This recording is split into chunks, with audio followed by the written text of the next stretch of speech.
பெண்களின் புகைப்படங்களை அவதூறாக சித்தரித்து சமூக வலைதளங்களில் பதிவிடுவதால் குறிப்பிட்ட பெண்ணிற்கு மட்டுமல்லாமல் ஒட்டுமொத்த சமூகத்திற்கே பாதிப்பு ஏற்படுகிறது என்றும் இதுபோன்ற குற்றங்களை சாதாரணமாக குற்றமாக பார்க்க முடியாது என்று நீதிபதி தெரிவித்துள்ளார்.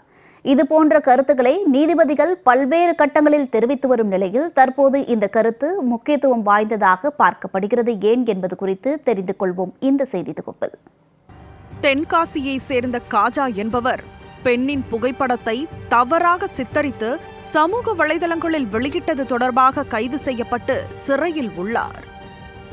கடந்த 2 மாதங்களாக சிறையில் உள்ள அவர் நீதிமன்றம் விதிக்கும் நிபந்தனைகளுக்கு கட்டுப்படுவதாகவும் இந்த வழக்கில் தனக்கு ஜாமீன் வழங்கி உத்தரவிட வேண்டும் என்று கோரி உயர்நீதிமன்ற மதுரை கிளையில் மனு தாக்கல் செய்திருந்தார். இந்த வழக்கு நீதிபதி புகழேந்தி முன்பாக விசாரணைக்கு வந்தது.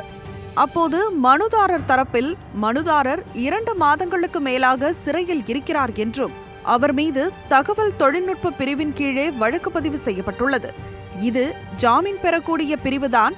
அதோடு மனுதாரருக்கும் புகார்தாரருக்கும் இடையே முன்விரோதம் உள்ள நிலையில் அதன் காரணமாகவே இவ்வாறு புகார் அளிக்கப்பட்டுள்ளது என்றும் வாதிடப்பட்டது.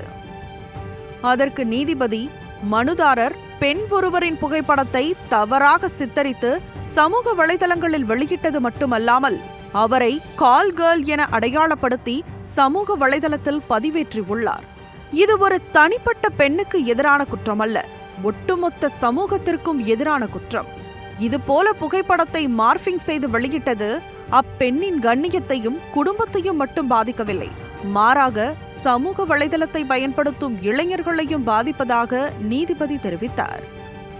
மனுதாரர் மீது பதிவு செய்யப்பட்டிருக்கும் குற்றம் 3 ஆண்டுகளுக்கு மேல் தண்டனை வழங்கும் குற்றமாக இருப்பதோடு சமூகத்தின் மீது தாக்கத்தை ஏற்படுத்தும் குற்றமாகவும் இருப்பதால் அவருக்கு ஜாமீன் வழங்க முடியாது என குறிப்பிட்டு நீதிபதி புகழேந்தி வழக்கை தள்ளுபடி செய்து உத்தரவிட்டார். என்ன காரணம் சொன்னாலும் ஜாமீன் வழங்க முகாந்திரம் இருந்தாலும் சமூகத்தில் பெண்களை இழிவாக பார்ப்பதில் எந்த சமரசமும் செய்து கொள்ள முடியாது. இதுபோன்ற செயல்களுக்கு பல காரணங்கள் சொன்னாலும் குற்றம் குற்றமே என ஜாமீன் வழங்க மறுத்து நீதிபதி வழக்கை தள்ளுபடி செய்தது நிச்சயம் முக்கியத்துவம் வாய்ந்த முடிவாகவே பார்க்கப்படுகிறது என்பதில் எந்த சந்தேகமும் இல்லை.